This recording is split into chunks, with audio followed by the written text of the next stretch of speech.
श्रीमद् भागवतम स्कंद प्रथम अध्याय नवम। भगवान कृष्ण की उपस्थिति में भीष्म देव का देह त्याग। श्लोक संख्या 6 और 7। शब्दार्थ अनुवाद एवं तात्पर्य बाय डिवाइन ग्रेस श्री भक्ति वेदांत स्वामी श्रील प्रभुपाद। पर्वतो नारदो धौम्यो भगवान बादरायणः बृहदश्वो भरद्वाजः सशिष्यो रेणुकासुतः वसिष्ठ इंद्र प्रमदः त्रितो गृत्समदोषितः कक्षिवान् गौतमोत्रिश्च कौशिकोऽथ सुदर्शनः। शब्दार्थ।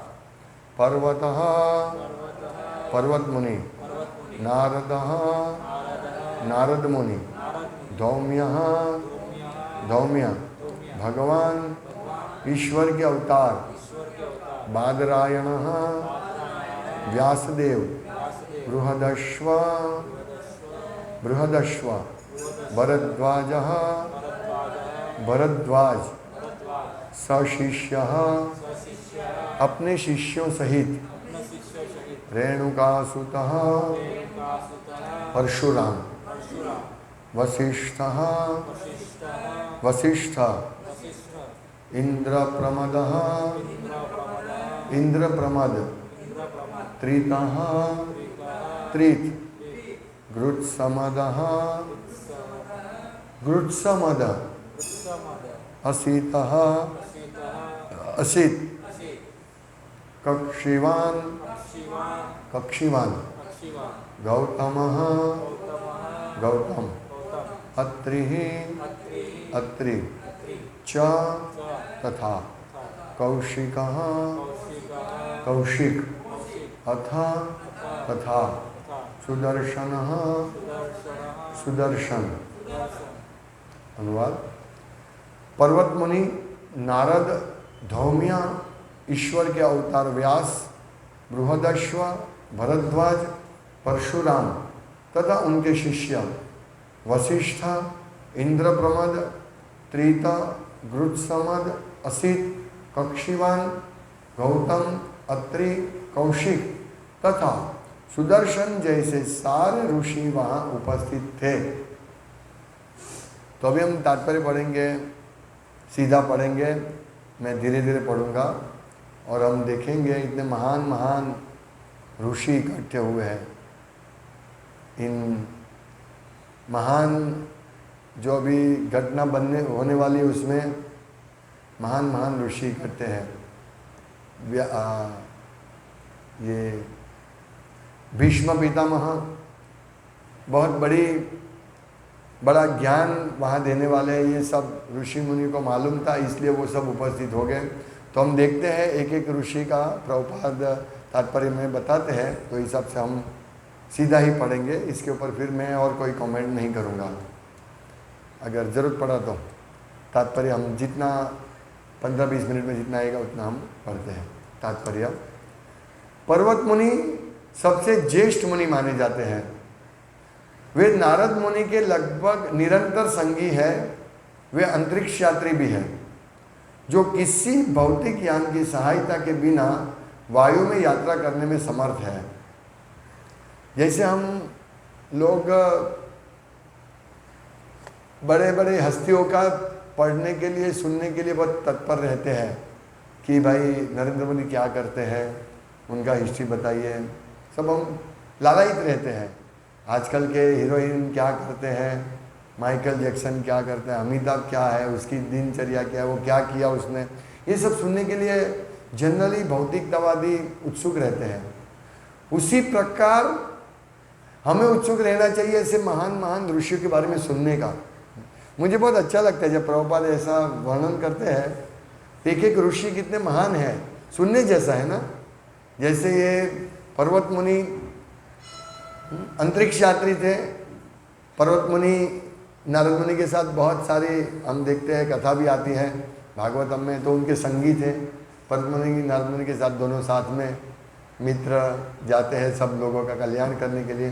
तो ये वर्णन है, तो इतना अच्छा मधुर लगता है कि इतने महान आचार्य। प्रभुपाद पिछले तात्पर्य में लिखा है ना कि ये सभी महान, ये सभी जो ऋषि सतोगुणी होते हैं, और इन लोगों ने, ये ऋषि, उन्होंने आध्यात्मिक उपलब्धि द्वारा पूर्णता प्राप्त की है।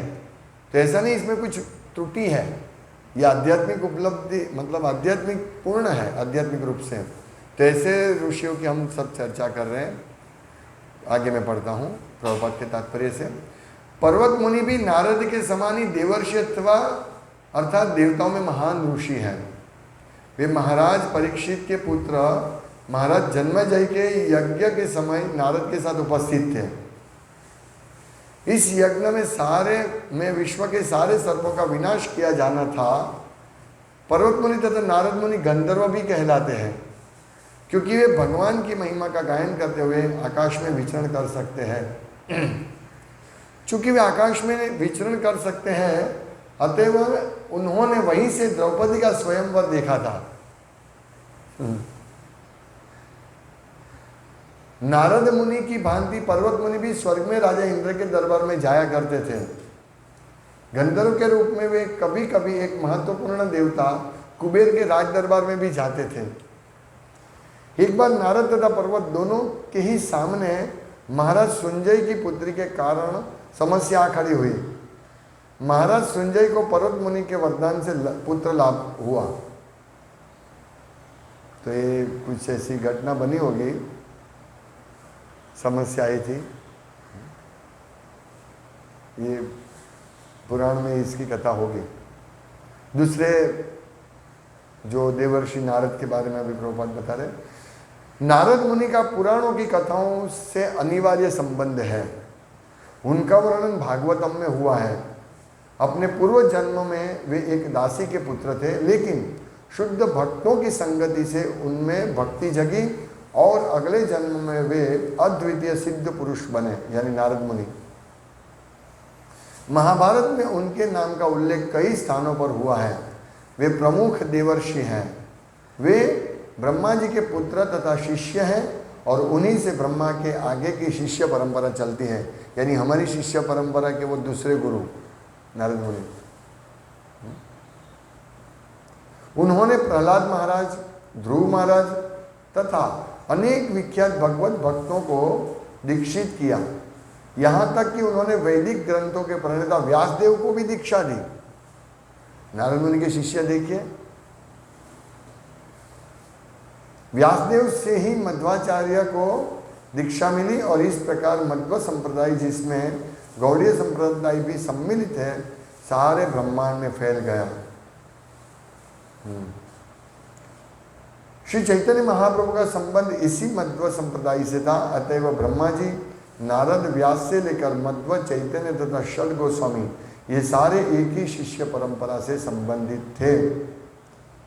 हमारी परंपरा बता रहे हैं नारद मुनि से।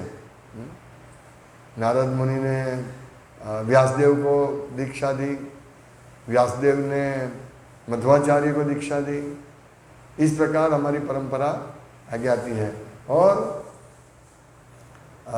फिर इसी परंपरा में ईश्वरपुरी, उनके शिष्य चैतन्य महाप्रभु, और फिर हम देखते, हम सब जानते हैं षड गोस्वामी चैतन्य महाप्रभु के शिष्य थे। फिर आगे बढ़ती है, ये सारे एक ही शिष्य परंपरा से संबंधित थे। नारद जी ने अनादिकाल से अनेक राजाओं को दीक्षा दी, अनादिकाल से। भागवत में हम उन्हें प्रहलाद महाराज की माता के घर में उपदेश देते पाते हैं। देखिए कितने पावरफुल, कि कयादु जो प्रहलाद की माँ थी, वो उनके हिरण्यकशिपु तप करने गए थे, तब देवता सब उनको पकड़ के ले जा रहे थे कि उनके घर में बच्चे उसको नाश कर दे, ताकि हिरण्यकशिपु का वंश ही आगे नहीं बढ़े। लेकिन नारद मुनि ने बोला, नहीं नहीं रुको, ये तो महाभागवत है इनके पेट में। फिर नारद मुनि उनको ले जाते हैं और पूरा भागवत हम सुनाते हैं। भागवत में हम उन्हें प्रहलाद महाराज को माता के गर्भ में उपदेश देते पाते हैं।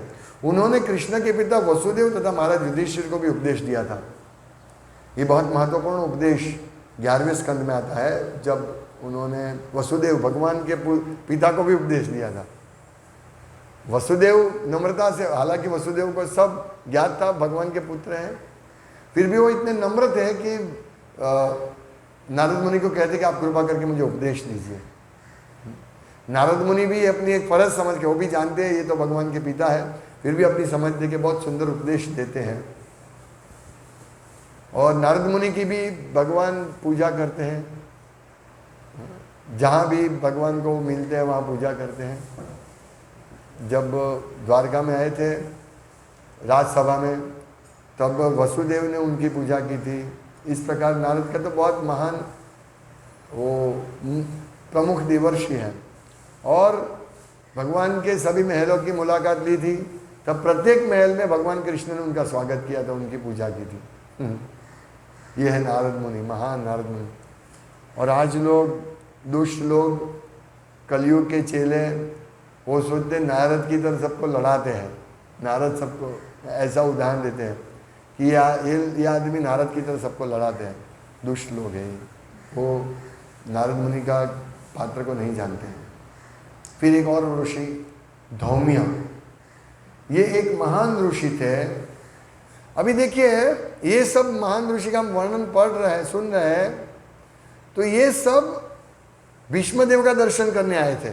अभी सोचिए, नारद मुनि भीष्मदेव का दर्शन करने आए थे, जो कि वो इतने महान ऋषि थे। नारद मुनि, उनको कोई आवश्यकता नहीं थी, फिर भी वो आए थे। देखिए, मतलब जहां कथा होती है ये सब आ जाते हैं कथा सुनने के लिए। वो ऐसा नहीं मैंने सुना है, सब मुझे मालूम है, सब सिद्धांत मालूम है, ऐसे नहीं। क्योंकि ये इतनी मधुर है कथा, भगवान की बात इतनी मधुर है, हम भी बारंबार सुनना चाहते हैं, ये इतनी मधुर है। इसीलिए भागवतम पढ़ते तो एक बार पढ़ते, दूसरी बार पढ़ते, तीसरी बार, हर बार नया ही, नवीन आनंद, नवीन नीरदा। भगवान नवीन है, हमेशा नवीन। तो भगवान के बारे में उपदेश, भगवान के द्वारा दिए गए उपदेश, ये सब नवीन रहते हैं। हमको ऐसा नहीं लगते तो सब जानते हैं नारद मुनि, नहीं, और सुनना चाहते हैं, और एक ही बात बारंबार सुनना चाहते, क्योंकि दिव्य विषय है। तो वो जानते नहीं, उनको पढ़ी नहीं है कली के चेलों को, इसीलिए वो नारद मुनि का क्या कैरेक्टर है वो जानते नहीं है। और यहाँ जो चर्चा होने वाली थी वो राजकारण, मतलब सब भौतिक ज्ञान का भी चर्चा होने वाली थी, ऐसा नहीं थी सिर्फ आध्यात्मिक था, क्योंकि युधिष्ठिर महाराज को देना चाहते थे।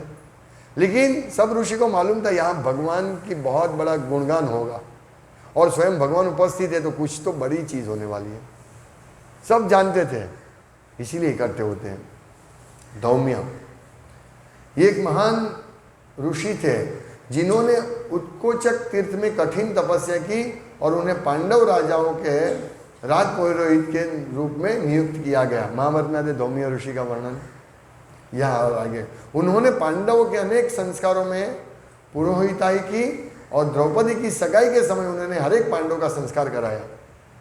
धौम्य ऋषि ने, वे पांडवों के वनवास के समय भी उपस्थित थे।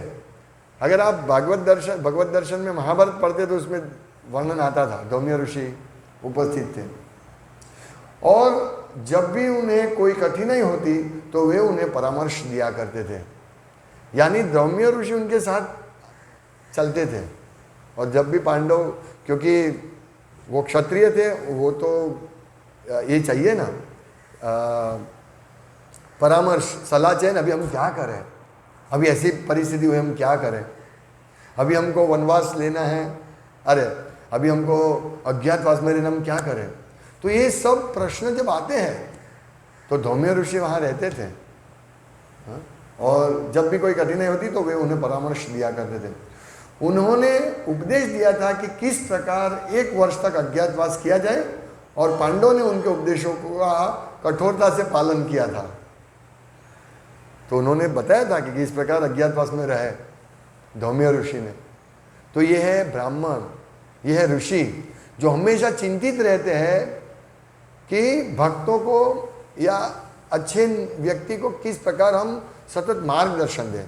तो हम भी भक्त हैं तो हमें भी सभी लोगों को मार्गदर्शन देना चाहिए, पकड़ पकड़ के, भाई आओ इधर आओ, कैसे अज्ञातवास करना है, सुनो सुनो, भगवान की बात सुनो, माला करो, रीडिंग करो। हाँ, ये ऋषि का काम है। हम सब ऋषि हैं क्योंकि हम ऋषि के मैसेज को समझते हैं, महाजन के मैसेज को समझते हैं, उसका पालन करते हैं। तो ऐसे ही मैसेज हम लोगों को देना है। जैसे धौम्य ऋषि बहुत अद्भुत कार्य कर रहे हैं। कुरुक्षेत्र के युद्ध के बाद जब सामूहिक अंतिम संस्कार संपन्न हुआ तो भी उनका नाम आता है। तो उन्होंने भी ये सामूहिक ये सब किया था। महाभारत के अनुशासन पर्व में उन्होंने महाराज युधिष्ठिर को अत्यंत विस्तृत धार्मिक उपदेश दिया है। वास्तव में वे गृहस्थ के लिए उपयुक्त पुरोहित थे क्योंकि वे पांडवों को धर्म उचित पथ पर मार्गदर्शन कर सके। पुरोहित का कार्य गृहस्थ को आश्रम धर्म या किसी वर्ण विशेष की वृत्ति के समुचित मार्ग पर क्रमशः अग्रसर कराना है, या किसी वर्ण विशेष की वृत्ति के समुचित मार्ग पर। एक कुल पुरोहित तथा आध्यात्मिक गुरु में कोई विशेष अंतर नहीं होता। ऋषि मुनि संत तथा ब्राह्मण ऐसे ही कार्य के लिए हुआ करते थे। यानी आध्यात्मिक गुरु का क्या कर्तव्य है, वही कर्तव्य ये सब ऋषियों का होता है, कुल गुरु का होता है। कुल गुरु यानी परंपरा से वो गुरु रहते हैं इस कुल के, कोई भी कुल के। लेकिन अभी कलयुग में अभी ऐसे कुल गुरु आते हैं, उनको कोई मालूम नहीं है, उनमें कोई ब्राह्मण के गुण होते नहीं है। लेकिन मेरे पिता के गुरु इनके पिता थे, तो मेरे गुरु भी इनके ही पिता हो, यही इनका पुत्र होगा। आप समझ रहे हैं? तो ऐसा सब चल रहा है। तो ऐसा नहीं, ये प्रभुपाद लिखते हैं कि पुरोहित का कार्य गृहस्थ को आश्रम धर्म या किसी वर्ण विशेष की वृत्ति के समुचित मार्ग पर क्रमशः अग्रह कराना है। भाई गृहस्थ का धर्म क्या है? तो पूछते थे, ये सब पांडव सब गृहस्थ हैं, वो पूछते थे कि हमें क्या कर्तव्य करना चाहिए। तो बोलते थे आप दान दो, इस प्रकार राज्य में रक्षा करो, कोई ऐसा समस्या आती तो ये सब सुलझाते। तो यही गुरु का भी यही कार्य है। संसार दावा नलली ढलोक त्राणाय कारुण्य गणा घना घनतम प्राप्तस्य कल्याण गुणान्नवस्य वंदे गुरु श्री चरणारविंदम। गुरु का कार्य क्या है? जो शिष्य संसार दावानल में पड़े हैं उनको उठाना है,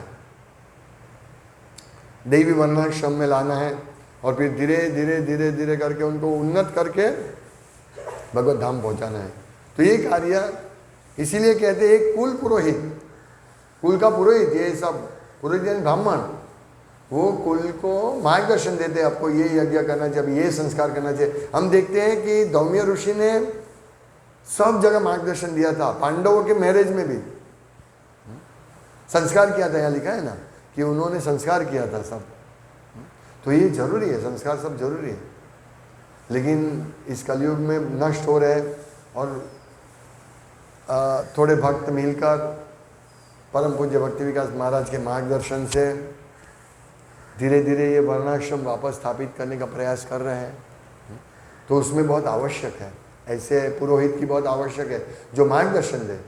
और इतना अच्छा ये पवित्र होता है, मैंने आगे भी कहा था कि ये जो संस्कार इतना पवित्र होता है, वो वातावरण को भी पवित्र करता है, हमारी चेतना को भी पवित्र करता है। ये संस्कार बहुत जरूरी है। जैसे मैंने उदाहरण दिया था, हम लोग वागदान संस्कार में गए थे नंदग्राम में, तो वहाँ कीर्तन हो रहा था और विधि बहुत छोटी थी, इतना ही बोलना था लड़के और लड़की के पिता को कि मैं अपनी कन्या या अपने पुत्र को के साथ आपकी कन्या का विवाह करता हूँ, अभी आप निश्चिंत हो जाइए, अभी उसके लिए दूसरा ढूंढने की आवश्यकता नहीं है। बस इतना बोलना था। लेकिन ये इतना पवित्र लगता है भगवान के सामने वचन देना, वागदान, वाणी का दान, वाणी से दान देता हूँ, मतलब मैं वाणी देता हूँ आपको कि ये नहीं होगा, ये पवित्र, ये सब संस्कार है। तो कितना ऐसा संस्कार सुनने से, मतलब ऐसा संस्कार देखने से हमारा भी कल्याण होता है। तो जिसका संस्कार होता है उसका तो कितना पवित्रता होती है उनकी। अभी यहाँ शादी होता है तो कोई संस्कार नहीं होता है। शादी भी कैसे होती है? कोर्ट में जाके हार पहना दिया, मंदिर में जाके हार पहना दिया, है? फिर तलाक हो जाता है। ये तो कितना, मतलब देखो एक ना वचन भगवान के सामने वचन देते हैं कि अभी आप निश्चिंत हो जाइए, मैं अपनी कन्या को आपको आपके पुत्र के साथ विवाह के लिए मैं ये दे देता हूँ, अभी मैं वचन देता हूँ, अभी आप निश्चिंत हो जाइए। कितनी बड़े ये वचन में, भगवान के सामने दिए हुए वचन में कितना बड़ा ये है। अभी तो लोग कोर्ट में जाते हैं, गीता के ऊपर हाथ रखते हैं और बोलते हैं, वो भी झूठ बोलते हैं। सब कोई सब नास्तिक है, किसी को मालूम नहीं। और मतलब ये सब विधि होनी चाहिए, ये बहुत अच्छा, ताकि ये रहे, मतलब हम ऐसी संस्कृति थी कि कोई ऐसा सोच भी नहीं सकता पत्नी का त्याग करना या पति को त्यागना, कोई सोच भी नहीं सकता था। पति को त्याग करना, पत्नी को त्याग करना नहीं सोच सकता। अभी मैं थोड़े दिन पहले एक कपल से बात किया था, वो महाराज से दीक्षा लेने वाले थे, तो मुझे बोला कि आप थोड़ा उनके बारे में बताइए। सूरत नहीं, बाहर बॉम्बे का। तो मैंने बात किया, माता जी प्रभु जी, उनके प्रभु जी थे, वो उनको ऐसा रोग था, उनके अंग काम नहीं कर रहे थे, धीरे धीरे करके सब फेल हो रहे थे और वो बेड रेस्ट पे रहते थे। तो मैं उनसे, उनकी वाइफ से बात किया, वो दीक्षा पहले उनको दीक्षा देने मिलने वाली थी, तो मैंने बात किया। तो मैंने बात किया तो इतना अच्छा मुझे लगा कि वो अपने पति, उनको मालूम है कि ना पति इतना ये नहीं है, मतलब शारीरिक रूप से बहुत वीक है, फिर भी वो बोला कि वैसे हमारा बच्चा होता तो हम लोग जाते, लेकिन अभी मेरे पति की परिस्थिति ऐसी नहीं, इसलिए हमको बच्चा नहीं हो सकता है, नहीं तो हम उनको गुरुकुल में ही रखने वाले थे। इतना मतलब देखिए, ये भक्त जो बनते हैं या भक्ति में आते हैं तो उनका चेतना कितना अच्छा होता है। नहीं तो वो कोई होती है, मैं तो इसको तलाक दे दूंगी, मैं दूसरे से शादी करूंगा, ऐसा। लेकिन यही तो संस्कार होना चाहिए, हमारी संस्कृति ये है। हम देखते हैं पुराने लोगों को, पति बटका या कभी कभी आंख काना होता है, पत्नी सुंदर भी दिखती है, ऐसा भी हो जाता है विवाह। पहले ऐसा भी था, अभी तो बिलोरी क्लास से देखते हैं उसको, पति को देखते हैं, पत्नी लड़की को देखते हैं, लड़के को देखते हैं, वही नहीं उसका घर सब देखते हैं। पहले भी ऐसा देखा जाता था, समान में ही शादी होती है? हाँ, देखने के बाद भी नहीं टिकते। नहीं, पहले भी देखते थे कि समानता ऐसे देखते, ऐसा नहीं कि एकदम राजा है और एक भिखारी के घर की पत्नी को, ऐसा नहीं था। वो समानता देखते हैं, लेकिन आज तो, लेकिन समानता भी चीटिंग होती है। अभी मैंने सुना कि एक लड़की का एक एंगेजमेंट हुआ, तो बताया बहुत बड़ा बंगला था और अच्छा सैलरी था, तो 2 दिन के बाद मालूम पड़ा कि वो बंगला किराए पर था, तो तोड़ दिया एंगेजमेंट। ये सब कलयुग का प्रभाव है, संस्कार नहीं है, किसी को संस्कार नहीं है। अब ये देखो, यहाँ नंदग्राम में 2 कमिटमेंट दे, 2 भक्त कि मैं मेरी कन्या को आपको दान देता हूँ, वाग्दान देता हूँ, और वो भी बोलते मैं देता हूँ, बस ये हो गया। अभी कोई, मतलब भगवान के सामने दिया, अभी वो फिर नहीं सकते। अभी जो हुआ वो कुछ भी हुआ, अभी हम फिर नहीं सकते। ऐसे संस्कार सब जम्य मुनि कराते थे, इसीलिए लोग सुखी थे, कम से कम पारिवारिक रूप से सुखी थे। आज तो ऐसा है, तलाक ले लो कोई बात नहीं, एंग्जाइटी में रहते हैं, पत्नी भी थोड़ा कुछ हुआ केस कर देती है, ऐसा। ये सब नहीं होना चाहिए। ये संस्कार संस्कृति सब नाश हो गया, कलयुग बहुत जीत गया। कलयुग के सामने सब हार गए सामने। हरे कृष्ण। अभी बादरायण है, उनका लंबा है, बृहदश्व, भरद्वाज, परशुराम। हमको ये सब मालूम है, फिर भी अच्छा लगता है, क्योंकि ये भगवान के साथ संबंधित है। भगवान चाहते कि अच्छी तरह ऐसे ऋषि हो जो प्रचार करें और भगवान के यश, गुण, रूप, लीला का, महिमा का ये हो, प्रसार हो। श्रीमद् भागवतम की जय, श्रील प्रभुपाद की जय।